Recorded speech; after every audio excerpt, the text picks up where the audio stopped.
तो दोस्तों आज के क्लास में हम लोग पढ़ेंगे कोऑर्डिनेट ज्योमेट्री में स्ट्रेट लाइंस। आज का हमारा टॉपिक रहेगा। देखो, कोऑर्डिनेट ज्योमेट्री को मैं बता दूं आपको, 11th क्लास में कोऑर्डिनेट ज्योमेट्री जो है आपकी दो भागों में बटी हुई है।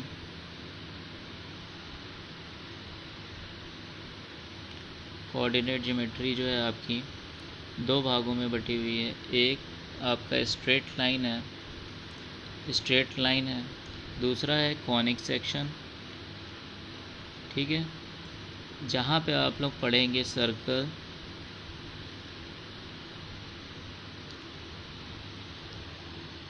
हाइपरबोला,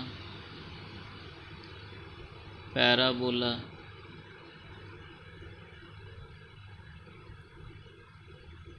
और एक होगा आपके पास एलिप्स। पैराबोला एलिप्स से बहुत ज़्यादा क्वेश्चन आते हैं, हाइपरबोला से बहुत कम क्वेश्चन आएगा, सर्कल से क्वेश्चन आता है और स्ट्रेट लाइन से भी क्वेश्चन अच्छे खासे बनते हैं। तो टोटल कहने को बोला जाए तो कोऑर्डिनेट ज्योमेट्री बहुत ही ज़्यादा इम्पोर्टेंट है। आपके 12th में यही स्ट्रेट लाइन होगी, इससे 3 डायमेंशन फिगर से क्वेश्चन आएंगे। ठीक है, तो इसको अच्छे से पढ़ना। चलिए स्टार्ट करते हैं। थोड़ा सा बेसिक पॉइंट मैं आपको यहाँ पे क्लियर कर दूँ कि आपने सबसे पहले पढ़ा था पॉइंट, और किन्हीं दो पॉइंटों को मिलाया जाए तो हमें मिलता है लाइन सेगमेंट। अगर इन लाइन सेगमेंट में ए की वैल्यू, ए के कोऑर्डिनेट हमारे पास x1, y1 और बी के कोऑर्डिनेट x2, y2 हों, तो इसका जो डिस्टेंस का फॉर्मूला होता है वो होता है √ x2 माइनस x1 का square plus y2 minus y1 का स्क्वायर। ठीक है, अब इसी तरीके से आपने एक सेगमेंट फार्मूला पढ़ा होगा, सेक्शन फार्मूला जिसे कहा जाता है। यदि ए और बी दो हैं पॉइंट्स हैं, उनको कोई एक पॉइंट पी जिसके कोऑर्डिनेट x, y हैं, इनको m1 और m2 सेक्शन में काट रहे हैं और a के कोऑर्डिनेट x1, y1 है और b के कोऑर्डिनेट x2, y2 हैं, तो इसका जो सेक्शन फार्मूला होता है यानी px, y निकालने का जो आपके पास फार्मूला होता है वो होता है m1 x2 plus m2 x1 upon m1 plus m2। अगर राइटिंग थोड़ी सी भी दिक्कत हो रही हो तो वाइस को समझना। m1 y1 plus m2 y, अच्छा यहाँ पे y2 होगा, इसको करेक्ट कर लेना थोड़ा सा। m1 y2 और m2 y1 upon m1 plus m2। ठीक है, यहाँ तक आपने पढ़ लिया था। अगर इसी के साथ साथ एक चीज़ और भी पढ़ी थी, अगर m1 की वैल्यू m2 के बराबर हो जाती है, ठीक है, तो px, y निकालने का जो फॉर्मूला है वो कुछ इस तरीके से हो जाता है x1 plus x2 by 2, y1 plus y2 by 2, इतना हो जाता है। इसी के आगे से हम लोग पढ़ेंगे, अगर एक लाइन है कुछ इस तरीके से है कि वो x एक्सिस के साथ थीटा एंगल बनाए, तो इस थीटा को हम लोग कहते हैं inclination of a line. Inclination of a line, और इस थीटा की वैल्यू हमेशा पॉजिटिव x एक्सिस के अलोंग ही लेंगे, पॉजिटिव x एक्सिस के अलोंग लेंगे। और लाइन जो है पॉजिटिव x एक्सिस के साथ जो भी एंगल बनाता है उसे हम लोग कहते हैं इंक्लिनेशन ऑफ अ लाइन। फिर आता है slope of a line. Slope of line, slope of a line क्या होता है? ये जो थीटा है, अगर इसकी वैल्यू हम लोग 10 में निकालें तो इसे हम लोग कहते हैं स्लोप ऑफ अ लाइन। इसको एक वैल्यू m से डिनोट करते हैं। तो ये बहुत ही ज़्यादा इम्पोर्टेंट पार्ट है स्ट्रेट लाइन का। अभी स्ट्रेट लाइन निकालना होगा। इसका एक इक्वेशन आएगा y=mx + c। ये तब यहाँ पे m निकालना होगा, इसीलिए मैं आपको बेस बना रहा हूँ। बहुत ज़्यादा अच्छे अच्छे क्वेश्चन आते हैं इसमें से, तो बहुत ही ज़्यादा सीरियसली पढ़ना है इसको। तो देखो यहाँ पे बताया गया है क्या, the inclination of a line क्या होता है। एंगल ऑफ इंक्लिनेशन या फिर inclination of a line is the angle theta which the part of the line above the x axis mix with the positive direction of the x axis measured in anti clockwise direction. Anti clockwise यानी ऐसे, ठीक है। अब इस theta की जो value होगी, इस थीटा की जो वैल्यू होगी वो 180 के बराबर होगी या तो इससे छोटी होगी, और 0 से बड़ी होगी या फिर 0 के बराबर होगी। ठीक है, बात समझ में आई। अब मैं आपको कुछ चीज़ें यहीं पे समझा देता हूँ। देखो, ये अगर थीटा एंगल बना रहा है एक्स एक्सिस के साथ, तो अगर मैंने थीटा की वैल्यू 0 कर दी, तो ये जो लाइन है आपकी वो कुछ यहाँ पे एक्स एक्सिस के ऊपर ही आ जाएगी। अगर ये एक्स एक्सिस के ऊपर आएगी या फिर इस वाले पार्ट को मैं इधर कर दूँ, तो ये कुछ इस तरीके से हो जाएगा। तो हम लोग कहेंगे कि ये एक्स एक्सिस के क्या है, line is parallel to X axis. इसी तरीके से अगर मैंने मान लो थीटा की वैल्यू 90 ले ली, अगर मैंने थीटा की वैल्यू 90 ले ली, तो ये जो स्ट्रेट लाइन है वो कुछ इस तरीके से हो जाएगी।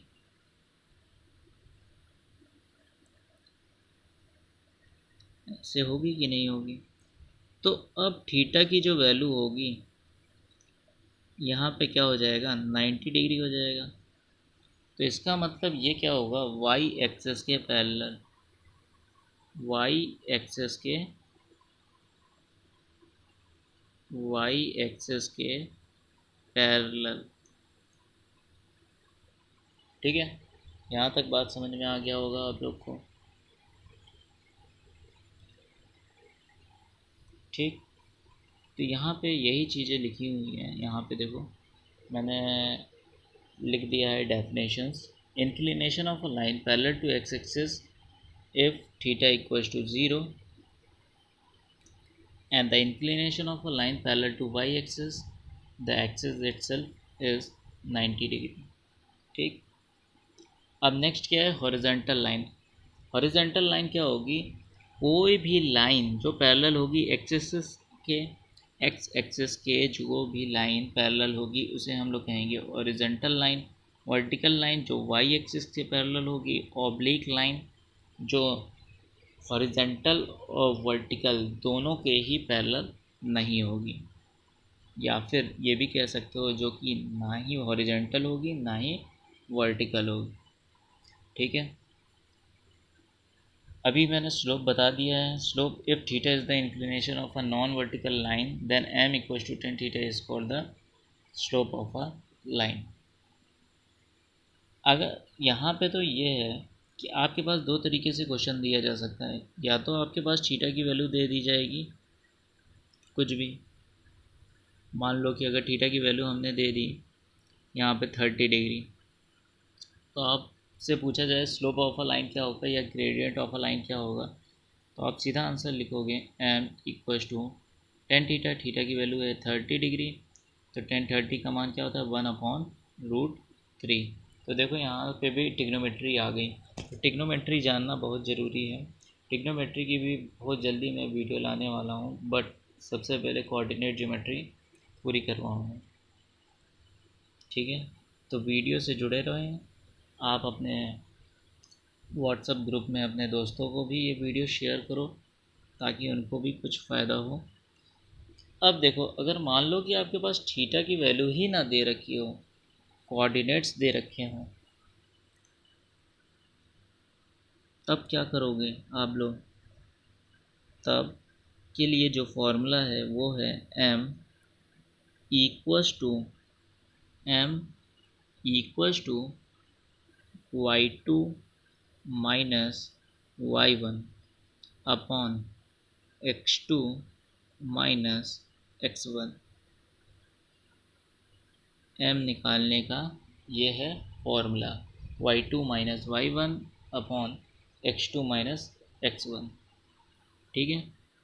अब देखो आपके पास क्वेश्चन कैसे बनते हैं, find the angle between the X axes.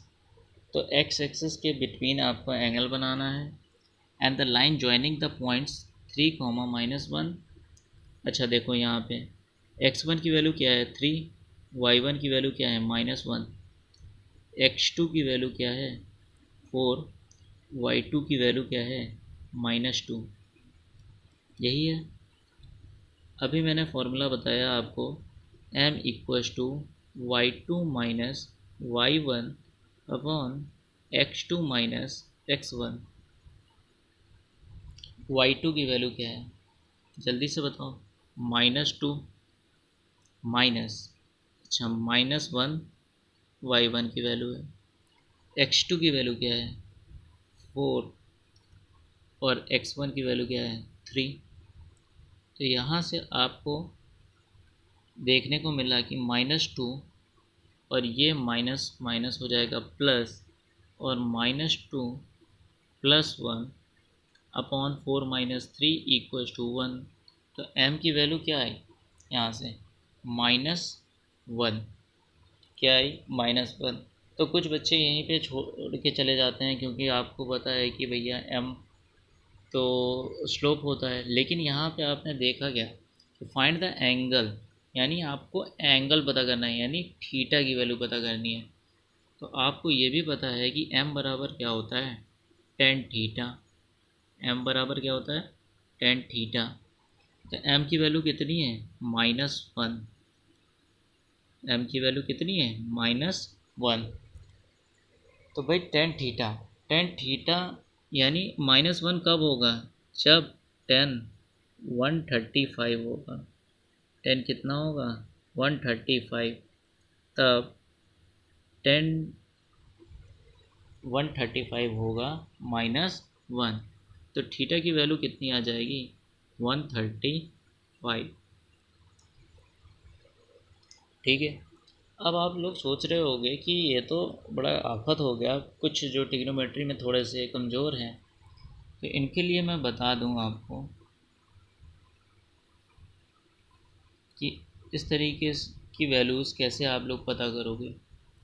तो भाई देखो, ये एक्सिस है, ये पॉजिटिव, ये पॉजिटिव, ये निगेटिव और ये पॉजिटिव। यहाँ पे साइन और कोसेक, साइन और कोसेक का घर, और ये tan और कॉट का घर, ये कॉस सेक का घर। तो जो अपने घर में होंगे वो पॉजिटिव होंगे, जो अपने घर के बाहर होंगे वो निगेटिव होंगे, बट इस फर्स्ट कोऑर्डिनेट में सभी के सभी पॉजिटिव होंगे। ठीक है। अब ये जो होगी, इसकी वैल्यू जो होगी वो 180 क्या होगी 180 माइनस में होगी, क्योंकि ये इधर से चलेगा वैल्यू। यानी अगर मैंने आपको, ये तो पता ही है कि 1045 की वैल्यू होती है 1, इसकी वैल्यू 1 होती है, लेकिन आपको ये तो निकालना नहीं है, आपको निकालना है -1।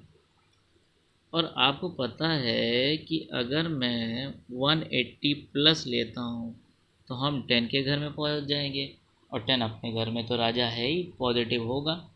इसका मतलब हमें 180 से कम लेना पड़ेगा क्योंकि लाइन है। तो 180 माइनस थीटा, थीटा की वैल्यू 45 रख दो। अब आपको ये तो पता ही होगा कि 180 माइनस 45 क्या होता है 135। इस तरीके से हम लोग निकाल लेंगे। 10 135 की वैल्यू -1 होती है। तो देखो मैं यहाँ पे क्वेश्चन तो बहुत कम बताता हूँ, लेकिन एक क्वेश्चन उठाता हूँ और जो चीज़ें आपको मैंने थ्योरी बताई हैं उसको उस थ्योरी से रिलेट करते हुए बताता हूँ, ताकि आपको कुछ अच्छे से समझ में आए कि आखिर ये थ्योरी कहती क्या है और अप्लाई कैसे होगा।